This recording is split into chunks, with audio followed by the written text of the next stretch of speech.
کے لیے معصوم گواہی کو پیش کرتا ہے معصوم کو.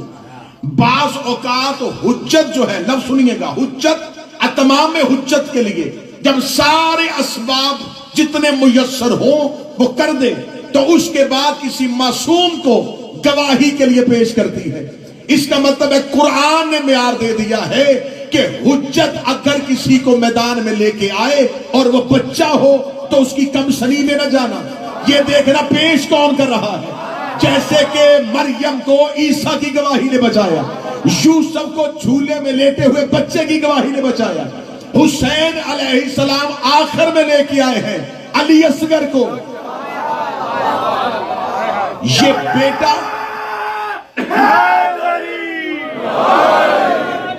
بیٹا پانی مانگنے نہیں آ رہا، پانی ہے اتمام میں حجت، اصل ہے حسین کی گواہی، کیونکہ حضرت علی اصغر نے بول کے گواہی دی تھی حسین علیہ السلام کی عصمت پر.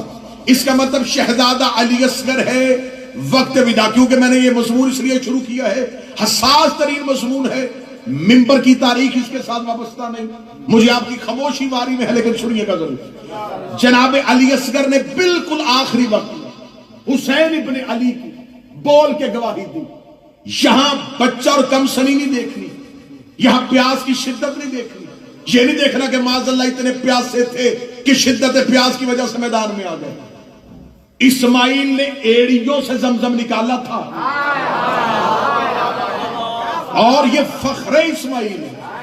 یہاں مطالبہ اور ہدف پانی نہیں تھا، گواہی یہ حجت تھی جس کے لیے علی اصغر میدان میں تھے.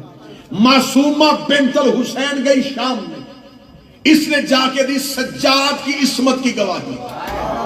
دو گواہ ہیں، ایک کربلا میں ایک شام میں، دونوں کی ظاہری حیات چھوٹی ہے، ایک 6 ماہ کا ایک 4 سال. ایک نے دی ہے حسین کی گواہی، ایک نے دی ہے زینب و سجاد کی گواہی. دونوں اولادوں کا تعلق ہے حسین کے ساتھ. علی اصغر حسین کے بیٹے، معصومہ حسین کی بیٹی. اب آئیے تاریخ سے پوچھتے ہیں تو تاریخ نے ہمیں ایک واقعہ بتایا، اس واقعے کو میں اس کے ساتھ متصل کرنے لگا ہوں. پیچھے جائیے گا پس منظر پہ، مکہ کا دور تھا. رسالت مآب مکہ والوں کو قرآن کی آیات پڑھ پڑھ کے سنا رہے تھے. اب اللہ کا یہ حکم آیا، اب اللہ کا یہ حکم آیا، اب اللہ کا یہ حکم. مکہ کے لوگوں نے اکٹھے ہو کے کہا کوئی اللہ وحی نہیں بھیج رہا، کوئی فرشتہ نہیں آ رہا، کوئی قرآن نہیں آ رہا. بہترین شاعر ہے، بیٹھ کے لکھتا ہے، صبح کو کہہ دیتا ہے کہ میرے اللہ نے کہا. جب رسول پہ شاعر ہونے کا اور قرآن کو شاعری کا الزام لگا تو خداوند متعال کا میرا محمد اب اس کو جواب ایسے نہیں دینا، ایسے کر یہ میں 3 آیتیں بھیج رہا ہوں، ان کو جا کے خانہ کعبہ کے دروازے پہ لٹکا اور اعلان کر دے کہ اگر تم میں سے کوئی بہترین شاعر ہے، اسی ردیف، اسی قافیہ، اسی وزن کے ساتھ 4تھا مصرع لے کے آؤ. یہ چیلنج کس نے کیا؟ پروردگار. کس کے ذریعے سے کیا؟ رسول کے ذریعے سے. آیتیں کون سی آئی؟ اِنَّا أَعْطَيْنَا كَالْكَوْثَرَ.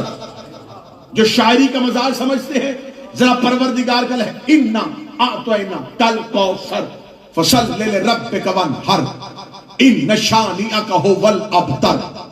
بالکل وزن برابر، ردیف و قافیہ برابر. فرمایا جاؤ چیلنج ہے، 4تھا مصرع لے کے آؤ، مکمل کرو. رسول خانہ کعبہ کی دیوار پہ لٹکا دیا. ساری رات مکہ کے شعراء سر پکڑ کے بیٹھے رہے. وہ ردیف مکمل کرتے تھے، وزن گر جاتا تھا، قافیہ بدلتے تھے، ردیف چلی جاتی تھی. ساری رات سوچتے رہے، اگلا دن سوچتے رہے، اس سے اگلا دن سوچتے رہے. 3 دن خانہ کعبہ کی دیوار پہ یہ 3 آیتیں لگی رہی. شعراء آتے 3 آیتوں کو پڑھتے بیٹھ جاتے. آخر مکہ کے شعراء نے میٹنگ کی. انہوں نے کہا کہ سب سے بڑے عرب کے شاعر کو بلایا. سب سے بڑے عرب کے شاعر کو بلایا گیا. نام تھا اس کا امراء القیس. اس کو مکہ میں دعوت دی گئی. وہ اپنے ایک ہجوم کے ساتھ مکہ پہنچا. آتے ہی وہ خانہ کعبہ کے قریب لے کے جا کے کہا یہ 3 مصرے ہیں، 4تھا مکمل. وہ بیٹھا، اسے پہلی سطر پڑھی، اِنَّا أَعْطَيْنَا كَالْكَوْثَرَ. میں تاریخ پڑھ رہا ہوں. امراء القیس نے پہلا سوال کیا یہ لکھے کس نے؟ انہوں نے کہا یہاں ایک شخص رہتا ہے نام اس کا محمد ابن عبداللہ، وہ بہت سی ایسے اشعار ہمیں سامنے کہتا ہے یہ میرے اللہ کا حکم ہے، یہ اللہ نے بھیجی ہے، یہ آیتیں ہیں۔ تو کیا یہ آیت ہے؟ اس نے کہا یقیناً یہ آیت ہے۔ تمہید سنیے گا جس نے سکینہ بنت الحسین سے، یقیناً یہ آیت ہے۔ اور کہا یہ آیت کیسے، تجھے کیسے پتا چلا؟ امراء القیس کا جواب سنیے۔ اس نے کہا میں نے آسمانی کتابوں کو بغور پڑھا، میں نے آسمانی صحیفوں کا مطالعہ کیا، یہ لفظ کوثر پہلے عرب میں استعمال ہی نہیں ہوا۔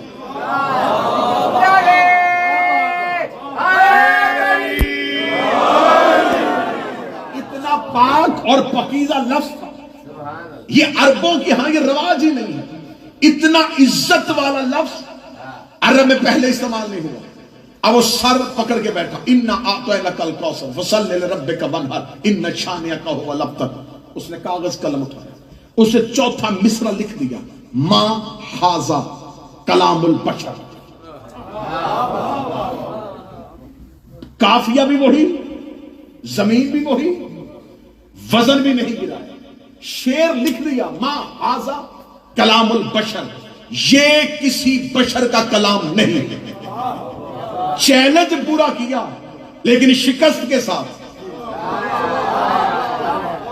چیلنج پورا کر دیا، اس نے چوتھا مصرع برابر وزن پہ لیا لیکن ساتھ اعتراف کر دیا یہ کسی بشر کا کلام نہیں، مان گیا کہ یہ اللہ کا کلام ہے، ما ھذا کلام البشر، یہ کسی بشر کا کلام نہیں۔ چوتھی سطر لکھ دی، رسول کو خبر ہوئی، رسول آئے، شورا سر جھکا کے بیٹھے تھے کہ ہمارا مقصد تو یہ تھا کہ ہم یہ ثابت کرتے یہ کلام پروردگار نہیں، اس نے تو چوتھے مصرے میں کہہ دیا یہ کلام پروردگار ہے، یہ کسی بشر کا کلام نہیں۔ رسالت امام نے کہا یہ چوتھا سطر کس نے لکھی ہے؟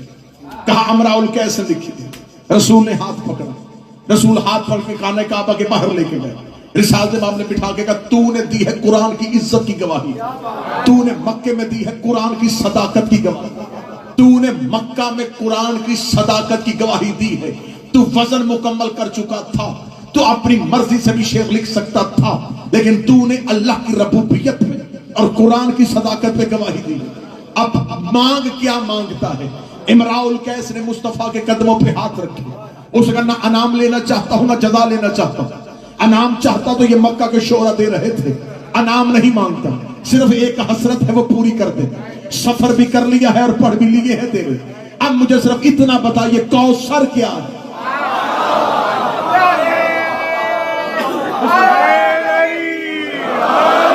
محنت کی ہے تو تھوڑا میرے ساتھ مل گیا، میں نے روایت سے ہٹ کے عام روایاتی مجلسوں سے ہٹ کے مجلس شروع کی، مجھے بتا یہ کوثر کا ادراک کیا ہے، یہ کوثر کا معنی کیا ہے؟ یہ پہلی بار لفظ استعمال ہوا ہے۔ رسالت امام نے فرمایا یہ لقب ہے میری بیٹی کا، لفظ کوثر کی معرفت امراء القیس کو رسول نے عطا فرمائی۔ امراء القیس نے لفظ کوثر کی مصطفیٰ سے معرفت لی اور مکہ سے چلا گیا۔ خدا کبھی بھی کسی کے احسان کو اپنے پاس محفوظ نہیں رکھتا، خدا قرض کے بدلے دے دیتا ہے۔ وہ آج بھی کہتا ہے 10 دنیا 70 آخرت، جہاں تم کسی پہ کرو گے میں وہاں تمہیں دے دوں گا، خدا کسی کا قرض نہیں رکھتا۔ امراء القیس نے دی تھی قرآن کی عزت پہ گواہی، قرآن کے تقدس پہ گواہی، قرآن کی طہارت پہ گواہی۔ مصطفیٰ امراء القیس کے گھر پہنچ گئے، امراء القیس کے دروازے پہ دستک دی، اس نے کہا رحمت للعالمین، مسلمانوں کا سردار، مکے کا رئیس، ہاشمیوں کا چاند آج میرے دروازے پہ کیوں آیا ہے؟ فرمایا بھیجا بھی پروردگار نے ہے، آیا بھی اس کی مرضی سے ہو۔ کہنے لگا کیا لینے آیا؟ میں تو انعام لے آیا، میں تو جزا لے آیا۔ رسول نے کہا آج چل کے تیرے دروازے پہ اس لیے آیا ہوں، تو نے مکے میں قرآن کی حرمت کی گواہی دی تھی، قرآن کی عزت کی گواہی دی تھی، قرآن کی طہارت کی گواہی دی تھی۔ میں مصطفیٰ چل کے تیرے دروازے پہ اس لیے آیا ہوں کہ میں اپنے بیٹے حسین کے لیے تیری بیٹی رباب کا انتخاب کر۔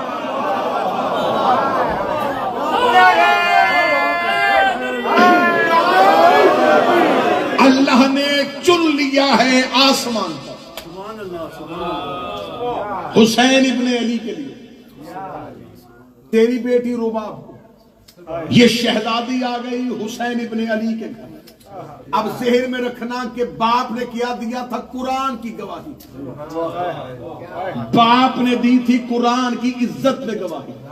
اللہ نے اس بی بی کو 2 اولادیں دی، دونوں بنی قرآن کے وارث کی گواہی. شہزادہ علی اصغر کربلا میں وہ معرکہ سر انجام دیا جو کام حملوں سے نہیں ہوا تھا، مسکراہٹ سے کیا.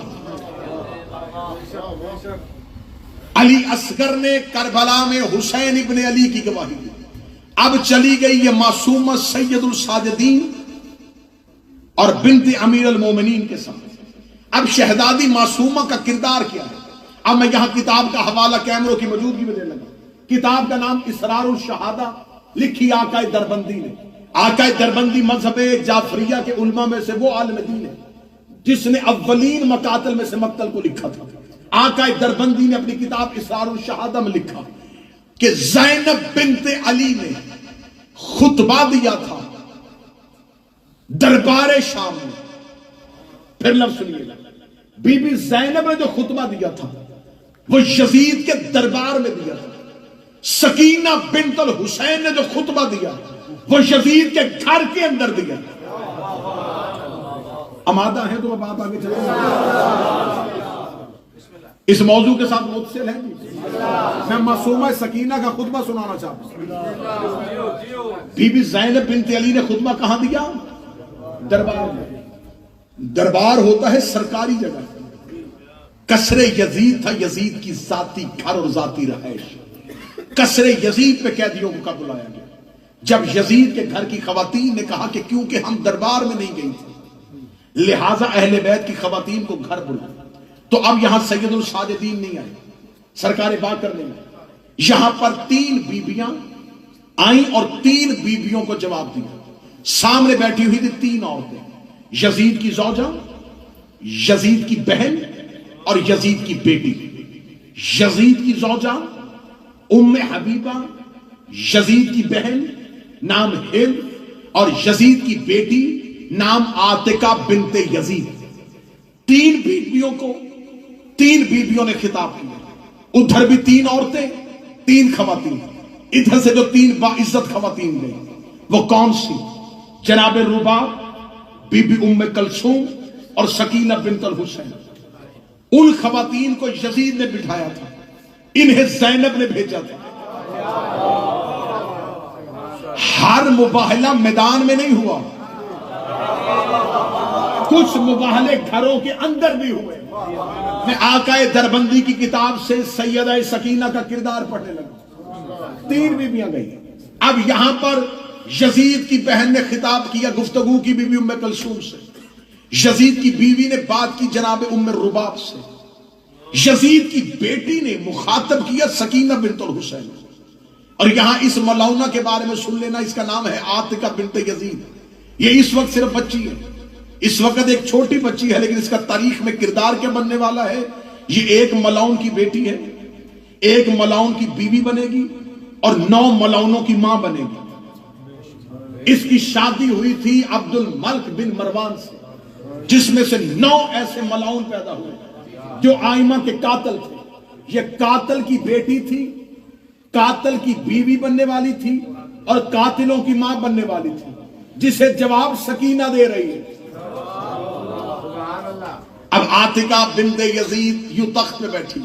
آقا دربندی نے کہا قد قامت العاتقہ بنت یزید علیکن من سکینہ. وہ کہتے ہیں کہ ان بیویوں میں سے عاتقہ بنت یزید بولی اور اس نے کہا تم میں سے سکینہ کون ہے؟ میں فضائل پڑھ. کس نے کہا؟ یزید کی بیٹی نے. کیا کہا؟ تم میں سے سکینہ کون ہے؟ اگلی سطر ایک بندہ بولے. آقا دربندی نے کہا قد قامت عاتقہ. عاتقہ کھڑی ہوئی اور اس نے سوال کیا. اب اگلا جملہ آقا دربندی کے روح میں زبان کٹوا دو. آقا دربندی نے آگے یہ لکھا قامت السکینہ، کے سامنے سے سکینہ کھڑی ہوئی. فرمایا قامت القیامہ. اس نے سوال کیا اور سامنے سے قیامت کھڑی ہوئی. ان کے لیے قہر بن کے سکینہ کھڑی ہوئی. معصومہ یوں کھڑی ہوئی اور عاتکہ بنت یزید نے کہا تعارف کروا. شہزادی سکینہ بنت الحسین کا پہلا جملہ سنیے گا. بیوی نے فرمایا من انت، پہلے تو بتا تو کون ہے. عاتکہ بنت یزید نے کہا انا بنت الیزید والذو الحشم والعزت من القبائل العرب، میں اس یزید کی بیٹی ہوں جو عزت و تخت اور تاج میں عرب کے قبیلوں میں سے سب سے بڑا ہے. اس نے اپنے باپ کی خلافت پہ ناز کیا، اپنے باپ کی امیری پہ ناز کیا، اپنے باپ کی سلطنت پہ ناز کیا. جملے ہیں معصومہ کے، رات ہے معصومہ کی، اکٹھے ہوئے ہو سکینہ بنت الحسین کے لیے. اس لیے میں شہزادی کا فضائل پڑھنے لگا ہوں. آقا دربندی نے کہا جو ہی اس نے اپنے باپ کی عزت تخت اور خلافت پہ ناز کیا، سکینہ بنت الحسین اس کے سامنے کھڑی ہوئی اور شہزادی نے مسکرا کے کہا کذبت، کیا تو میرے سامنے جھوٹ بول رہی ہے؟ تو کہہ رہی ہے تو یزید کی بیٹی ہے. اس نے کہا میں جھوٹ نہیں بول رہی، پورا دمشق جانتا ہے میں یزید کی بیٹی ہوں. یہ جملے ہیں حسین کی بیٹی کے. بی بی نے یزید کے گھر کے اندر کھڑی ہو کے کہا پہلے اپنی ماں سے پوچھ تو کس کی بیٹی ہے؟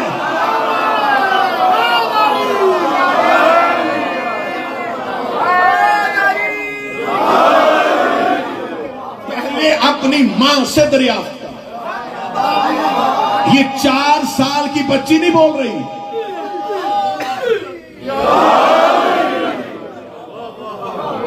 جان لے کھلی بات. یہ 4 سال کی بچی کا لہجہ نہیں، یہ عباس کی آقا زادی کا لہجہ ہے. آقا دربندی کہتے ہیں یزید کے گھر کے اندر کھڑی ہو کے بی بی نے کہا تیری ماں نے تجھ سے کس بیان نہیں کی؟ تو یزید کی بیٹی لا تعلم بے ابی، کیا تو اپنے باپ کے بارے میں نہیں جانتی؟ عاتکہ بنت یزید نے یوں اپنی ماں کی طرف دیکھا اور کہنے لگی کون ہے میرا باپ؟ شہزادی سکینہ بنت الحسین کے جملے ہیں جو معصومہ کے لیے آئے ہو. بی بی دیکھے کہتی والاعتکاف من الغلام الى العدل، تیری ماں وہ ہے جس نے تنہائی میں غلام کے ساتھ اعتکاف کیا تھا. یہ جملے ہیں معصومہ بنت الحسین کے. اعتکاف کہتے ہیں کٹ کے رک جانا. شہزادی نے جملہ کہا اور یزید کے گھر میں قیامت آ گئی. یزید کا قصر کانپا. جب یزید کی بیوی کا سر جھک گیا، یزید کی بیٹی کا سر جھک گیا، سکینہ بنت الحسین نے کہا میں بتاتی ہوں میں کون ہوں. یہ کہہ کے بی بی دیکھے کہنے لگی انا بنت ذوالحشم والسماء، تو نے کہا تھا میں اس کی بیٹی ہوں جو زمین پہ خلیفہ ہے، میں اس کی بیٹی ہوں جس کی عزت کی قسمیں آسمان کھاتا ہے.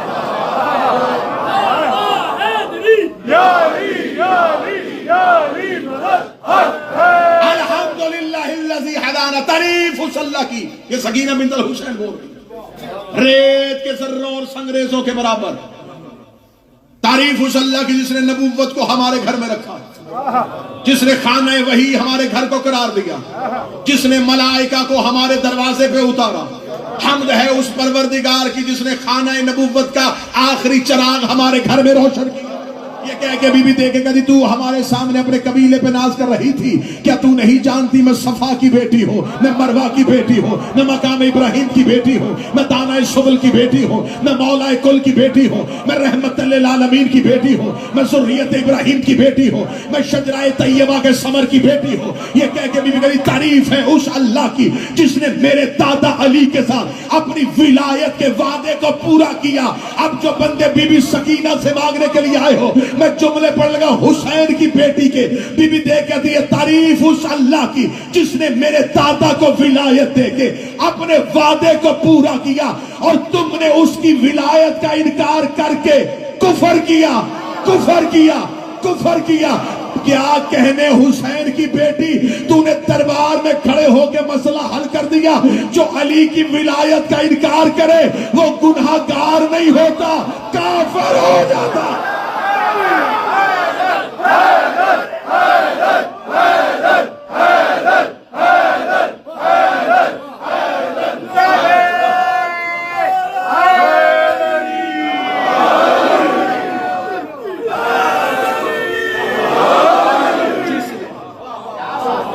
جس نے ہمارے صبح کے ساتھ دل بولا، علی مولا، علی مولا، صبح کے ساتھ دل بولا، علی مولا، علی مولا،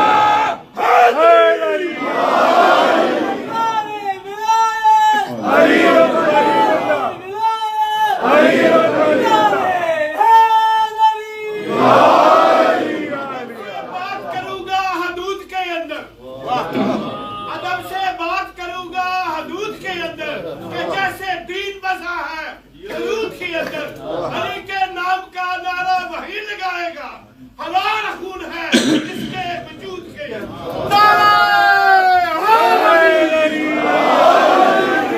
بول کون رہی ہے؟ تسکین قلب حسین۔ جو قریب بیٹھے میرا ساتھ دیتے ہیں، تسکین قلب حسین، حسین کے دل کا سکون، حسین کے دل کا سکون۔ پڑھوں جملہ دیئے، حسین کے دل کا سکون۔ حسین بے دل کے دل کا سکون ہے، جو بے دل کا سکون ہو یہ اس کا سکون ہے۔ شہزادی دے کے کہتی ہے تعریف ہے اس اللہ کی جس نے میرے دادا کو ولایت دے کر اپنے عہد کو پورا کیا۔ غدیر پہ خطبہ دینا آسان تھا، 1.25 لاکھ صحابہ میں علی کی ولایت پڑھنا آسان تھا۔ یزید کے گھر کے اندر کھڑی ہو کے بی بی نے جملہ کتنا پڑھا گا، اسی ایک جملے پہ رک جاؤں تو 1 گھنٹہ مجلس ہو جائے۔ بی بی نے کہا میرے دادا علی کو ولایت دے کے اللہ نے وعدے کو پورا کیا۔ بی بی نے یزید کے گھر کے اندر کھڑے ہو کے گواہی دی ہے کہ ولایت علی کا اعلان رسول نے محبت میں نہیں کیا تھا، اللہ نے وعدے کو پورا کیا تھا۔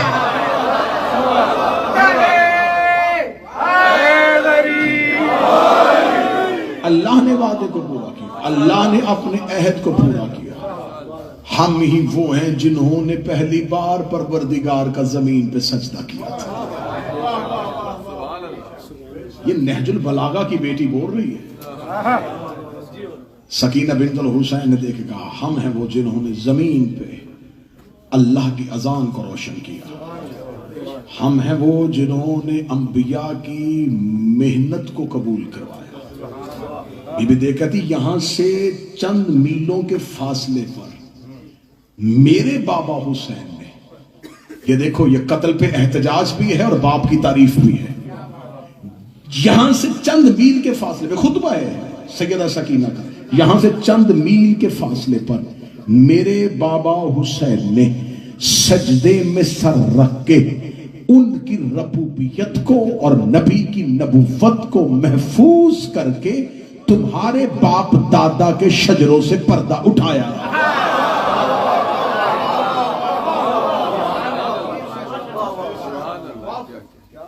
پردہ اٹھانا کیا؟ تم اسلام کے نقاب کو اوڑے ہوئے تھے، یوں دربار میں کھڑی ہو کے، گھر کے اندر کھڑی ہو کے قصر یزید کے، جس نے یزید کے دربار کا نقشہ بدلا اسے زینب کہتے ہیں، جس نے قصر یزیدیت کو اڑا دیا اسے سکینہ کہتے ہیں۔ آقا دربندی نے بی بی کا خطبہ لکھنے کے بعد کا آپ جا کے گوگل پہ سرچ کریں گے تو آپ کو معصومہ کا خطبہ آ جائے گا سامنے۔ سکینہ بنت الحسین نے جو خطبہ دیا وہ کہتے ہیں یہ آقا دربندی نے کتاب پورا خطبہ لکھنے کے بعد نیچے اپنی شرح نوٹ پہ لکھی، نوٹ پہ لکھنے کے بعد انہوں نے کہا بالکل سکینہ بنت الحسین کا خطبہ، اس کے خطبے کی شرح لکھتے ہوئے میں دربندی یہ بات یقین پہ فائز ہو کے کہہ سکتا ہوں یہ خطبہ اور فاطمہ کا دربار کا خطبہ دونوں کے معرف ایک جیسے تھے، ایسے ہی لگتا تھا کہ یہ بھی فاطمہ ہی بول رہی ہے، لیکن اس خطبے اور اس خطبے میں فرق تھا۔ اس نے بھی منافقت کے چہرے کا نقاب الٹا تھا، اس نے یزیدیت کے چہرے کا نقاب الٹا۔ قصر یزیدیت میں دراڑیں پڑ گئی، یزید کی بیوی، یزید کی بیٹی، یزید کی بہن تخت چھوڑ کے روتی ہوئی کمرے میں چلی گئی۔ یزید کو دربار میں خبر ہوئی تیرے گھر میں قیامت آ گئی ہے، حسین کی بیٹی ایسے بولی ہے کہ تیرے گھر کا سما بدل گیا ہے۔ اسے جلدی سے کہا ان بیبیوں کو زندان میں بھیجو۔ جب بیبیوں کو زندان میں بھیجا تو سید الساجدین زندان کے دروازے میں بیٹھے تھے۔ بی بی ام کلثوم نے آ کے کہا سجاد آج سکینہ نے ایسا خطبہ دیا مجھے مدینے میں ماں والا خطبہ یاد آ گیا۔ یہ کہنے کے بعد بی بی رباب کی آواز آئی جناب زینب کو سیدہ آج حسین کی بیٹی نے دربار میں ایسا خطبہ دیا ہے ایسے لگتا تھا جیسے کوفے میں علی بول رہا۔ جب دونوں بیبیوں نے علی کی بیٹی اور سید الساجدین کو سکینہ کا خطبہ سنایا، اب اگلی سطر سننا، سید الساجدین نے یوں سنا کہ سکینہ یہ خطبہ دے کے آئی ہے۔ سید الساجدین اپنی جگہ سے اٹھے اور سکینہ کو سینے سے لگا کے کہا سکینہ امت میں جب بھی کوئی فاطمہ خطبہ دیتی ہے یہ اسے زیادہ دیر زندہ نہیں رہنے دیتے۔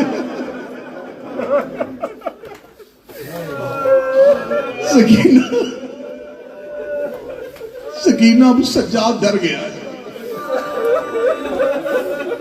تو جیسا خطبہ دے آئی ہے ہمارے گھر کی فاطمائیں جب ایسے خطبے دے مسلمان اسے زندہ نہیں رہنے دیتے۔ بس سادات و غیر سادات، ایسا پردرد مصیبت ہے اس شہزادی کا کہ میں کہہ رہا ہوں کہ میں ایک جملہ پڑھ کے چپ ہو جاؤں تو تم ساری رات روتے رہو تو جملے کی قدر پوری نہیں ہوتی۔ 4 سال کی ام المصائب، شاید کسی بندے نے دھیان نہیں کیا، میں جملہ پھر کہتا ہوں، 4 سال کی ام المصائب۔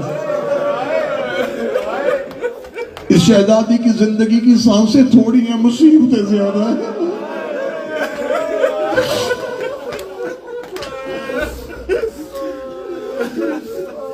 ایک دن زندان میں جا کے سید الساجدین کی کڑیاں ہلائی، رو کے کہتی ہے سجاد میں تجھے زیادہ تکلیف نہیں دیتی، سجاد میں تجھے اپنے زیادہ درد نہیں بتاتی، لیکن سجاد آج میں تجھے بھائی بن کے نہیں، میں یتیم بن کے تجھے امام سمجھ کے کچھ بتاؤں۔ سجاد رو کے دے سکینہ بول، رو کے کہتی ہے سجاد میری پسلیاں شہید ہو گئی۔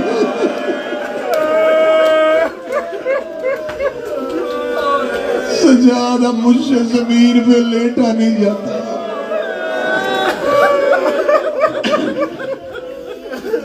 ایک عرب کے عالم دین نے کتاب لکھی تھی من الفاطمہ الی الفاطمہ، فاطمہ سے فاطمہ تک۔ اس میں انہوں نے 2 بیبیوں کی کہانی لکھی، رسول کی بیٹی فاطمہ، حسین کی بیٹی فاطمہ۔ جو سید بیٹھے ہو ہائے ضرور کہہ دینا، انہوں نے کہا دونوں فاطمہوں کا مقدر ایک جیسا تھا، وہ بھی باپ کے بعد چپ نہیں ہوئی، یہ بھی باپ کے بعد چپ نہیں ہوئی۔ انہوں نے کہا پھر مقدر ایک جیسا تھا، اسے بھی باپ کے بعد کوئی نہیں رونے دیتا تھا، اسے بھی باپ کے بعد کوئی نہیں رونے دیتا تھا۔ جس کے گھر میں بیٹی ہے ماتم کی تیاری کر لینا۔ انہوں نے کہا ایک جگہ پہ آ کے مقدر میں فرق آ گیا، وہ 18 سال کی عمر میں ضعیفہ ہوئی تھی، یہ 4 سال کی عمر میں کمر جھکا کے کہتی تھی سجاد میں ضعیفہ ہو گئی۔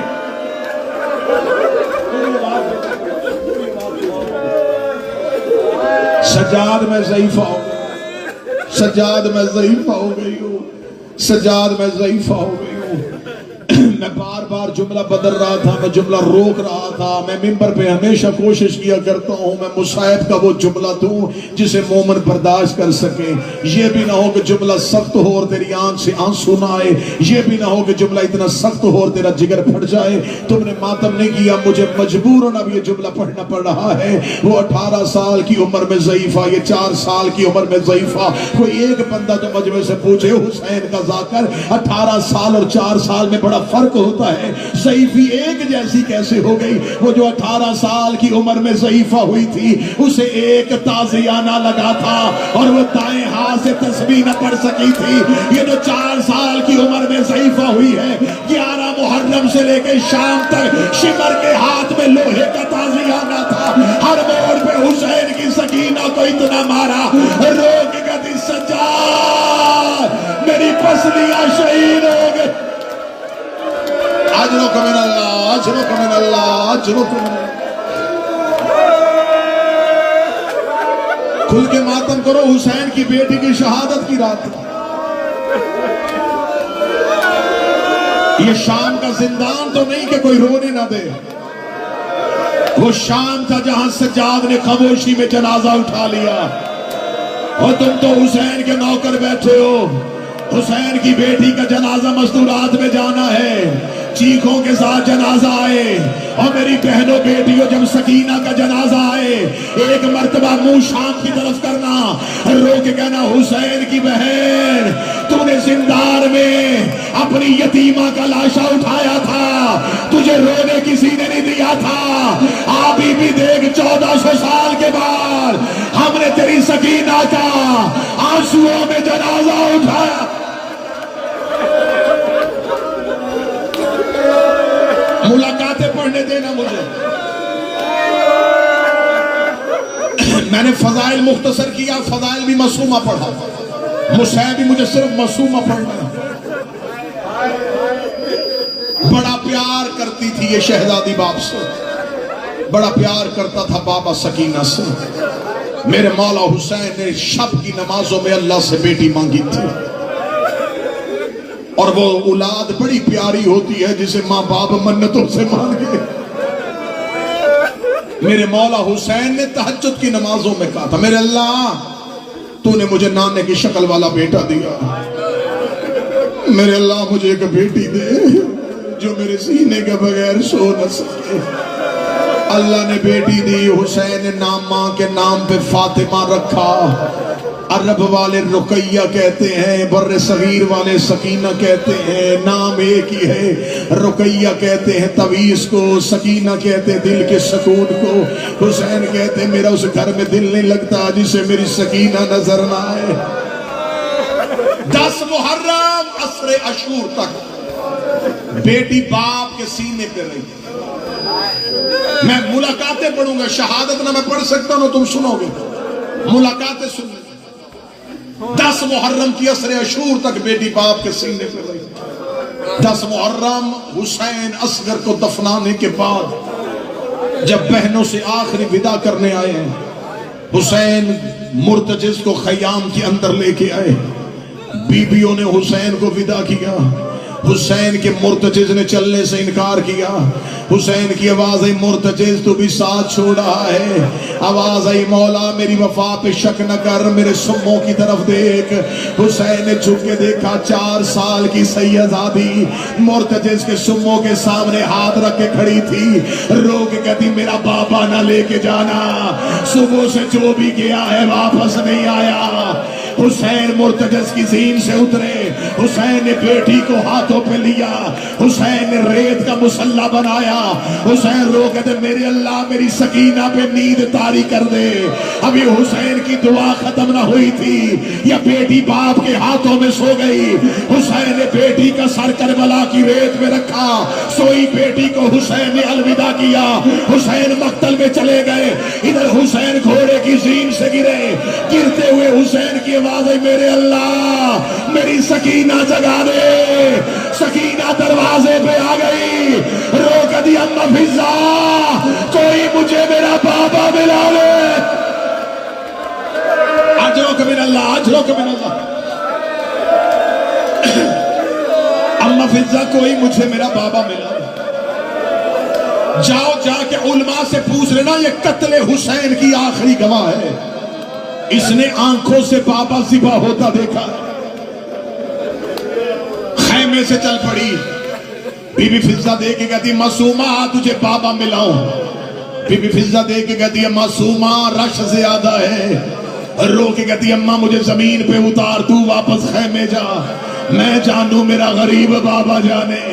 گھوڑوں کے سامنے آگے کھڑی ہوئی رو کہتی نہیں پہچانا تو انسانوں نے نہیں پہچانا، مجھے پہچانو میں مدینے والے محمد کی بیٹی ہوں۔ حیوانوں نے رستہ دینا شروع کیا، سکینہ کربلا کے ٹیلے پہ چلی گئی، مقتل میں بابا ڈھونڈ رہی تھی، جب بابا نظر نہیں آیا دور سے گھوڑے سوار آیا۔ سکینہ نے عرب کے قانون کے مطابق جیسے سوالی دونوں ہاتھ سر پہ رکھتا ہے، دونوں ہاتھ اپنے سر پہ رکھے، گھوڑا سوار قریب آیا، شہزادی نے چہرہ پھیرا، رو گئی یا شیخ حل رائتا بھی، اے شیخ تو نے میرا بابا دیکھا ہے؟ یہ ملعون دیکھ رہا من آنتے بیٹی کس کی ہے؟ رو کہتی انا سکینہ بنت الحسین، میں حسین کی بیٹی ہوں، تیرا جگر پھٹ جائے گا میں جملہ چھپا رہا ہوں۔ یہ ملعون گھوڑے سے اترا، اس کے میرے ہاتھ کا وزن زیادہ تھا، سکینہ ریت میں گر گئی، رو کے کبھی مار تو لیا ہے، اب بتا دے کہیں دیکھا؟ حوصلہ حوصلہ حوصلہ، مار تو لیا ہے، اب بتا دے کہیں دیکھا ہے؟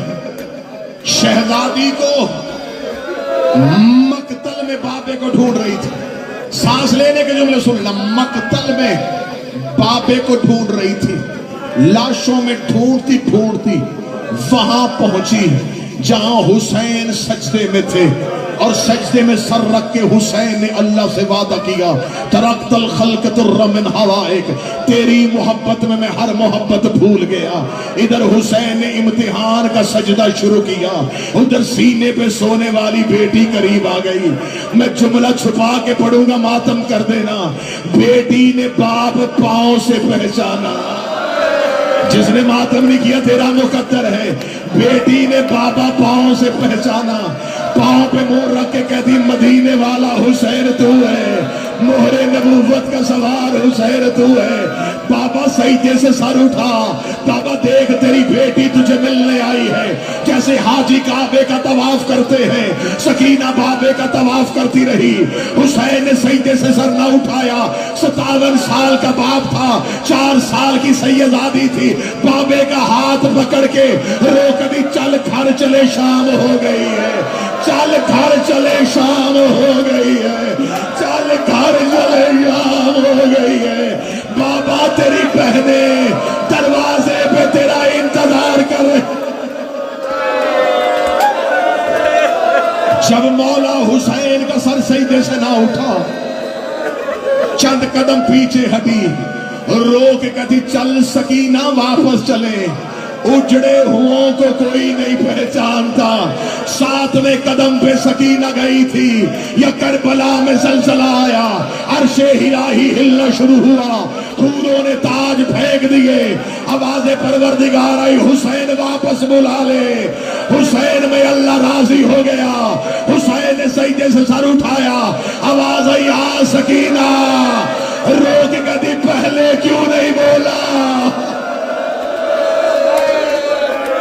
مظلوم کی آواز آئی، سکینہ امتحان کا وقت تھا، سکینہ ابراہیم و اسماعیل دیکھ رہے تھے، سکینہ اللہ کا وعدہ پورا کرنا تھا۔ باپ اور بیٹی محبت کی باتیں کر رہے تھے، یا خدا لعنت کرے شمر ملعون پہ، یہ انگلی میں خنجر کو گھماتا ہوا قریب آیا۔ حسین کی آواز ہے اماں فضہ میری سکینہ خیمے لے جا۔ اب جو نرم دل شیعہ ہے وہ تھوڑی دیر کے لیے قابو میں رہنا۔ جب حسین نے کہا اماں فضہ میری سکینہ خیمے لے جا، بی بی فضہ نے معصومہ کو اٹھایا، فضہ کی نظر خیمے پہ، سکینہ کی نظر بابے پہ۔ بیٹی باپ کو دیکھ رہی تھی، یا یہ ملعون حسین کی پوشت میں سوار ہوا،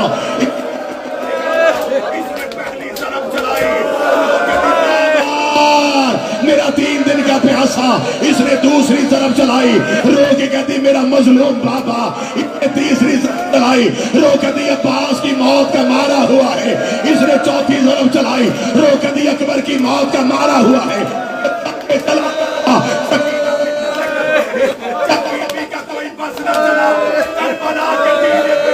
رو کے کہتی چاچا غازی، اے چچا با، اے بھائی علی اکبر،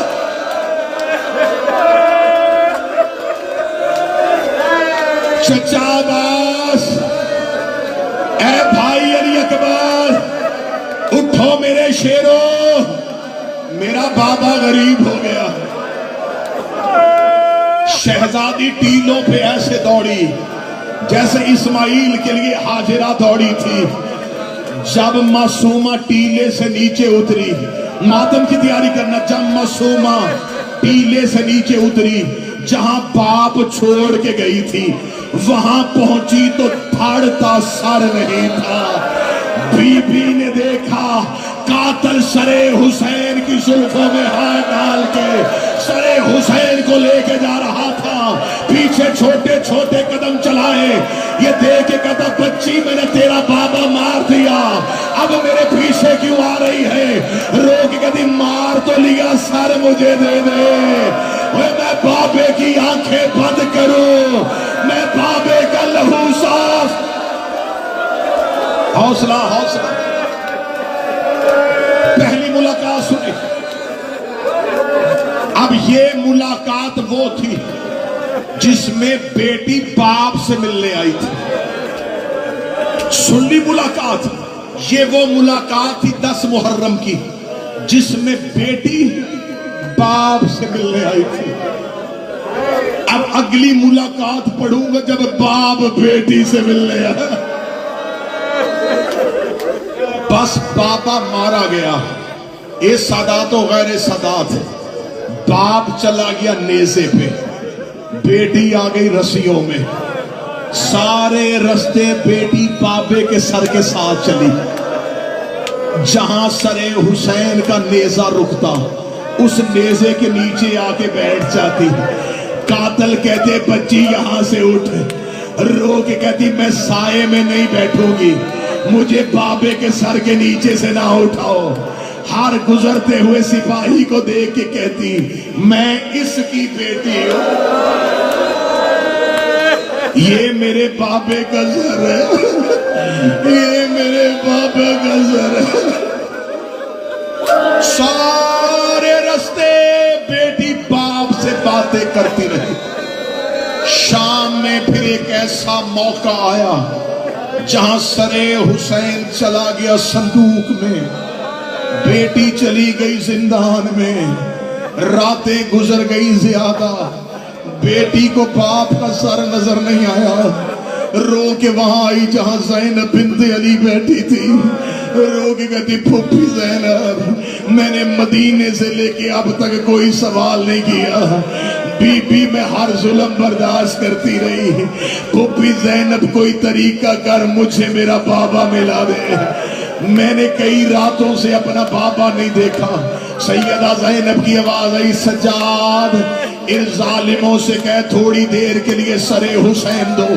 مولا سجاد زندان کے دروازے پہ آئے، سجاد نے اپنی زنجیروں کو مارا، ایک سپاہی نے آ کے کہا قیدی کیا چاہیے، رو کے کہتے پانی نہیں چاہیے، کھانا نہیں چاہیے، تھوڑی دیر کے لیے میرے بابے کا سر زندان میں بھیجو، میری بہن تھک گئی ہے، میری بہن بہت رو رہی ہے۔ یہ ملعون دے کے کہتا ضرور لا دیتا، سر حسین ہے صندوق میں، صندوق ہے تالے میں، صندوق ہے کمرے میں، چابی ہے سپاہی کے پاس، وہ چلا گیا ہے گھر، صبح یزید کا دربار لگے گا، تیرے سر حسین کے لیے درخواست دوں گا، چابی لے کے سر حسین منگواؤں گا۔ سجاد وہاں گئے جہاں سکینہ ریت پہ لیٹی تھی، روکا سکینہ کیوں سوال کرواتی ہے، مصطفیٰ نے کاغذ قلم مانگا انہوں نے نہیں دیا، دادے نے منبر مانگا انہوں نے نہیں دیا، ماں زہرا نے حق مانگا انہوں نے نہیں دیا، حسین نے رستہ مانگا انہوں نے نہیں دیا، زینب نے چادر مانگی انہوں نے نہیں دی، مجھ سے سوال نہ کروا، رو کے کہتی نہ تو سوال کر نہ کوئی منت کر، مجھے میرا اختیار استعمال کرنے دے۔ اٹھی ریت سے زندان کی زنجیروں میں ہاتھ ڈالے، رو کے کہتی بابا تیری بیٹی تجھے بلا رہی ہے۔ اتنا کہنا تھا، سر حسین کے صندوق کا تالا ٹوٹا، سر حسین صندوق سے باہر آیا، سر حسین پرواز کرتا کرتا زندان کی چھت پہ آیا، بیویوں نے سر حسین کو دیکھا، زینب کی آواز آئی آجا، بہن کے ہاتھ حاضر ہے، کلثوم کی آواز آئی اتارا، بہن کی چادر حاضر ہے، فضہ کی آواز آئی آجا، کنیز کی گود حاضر ہے، سکینہ زندان کی ریت میں لیٹ گئی، زینب کی آواز آئی سکینہ بابا ملنے آیا ہے، لیٹ کیوں گئی ہے، رو کے کہتی بابا آج تک میں اپنا سر تیرے سینے پہ رکھتی رہی، لاج اپنا سر میرے سینے پہ لا اپنا سر میرے سینے پہ لا۔ سر حسین اترنا شروع ہوا، سکینہ کے سینے پہ حسین کا سر آیا، بابے کے سر کو بازوؤں میں لیا،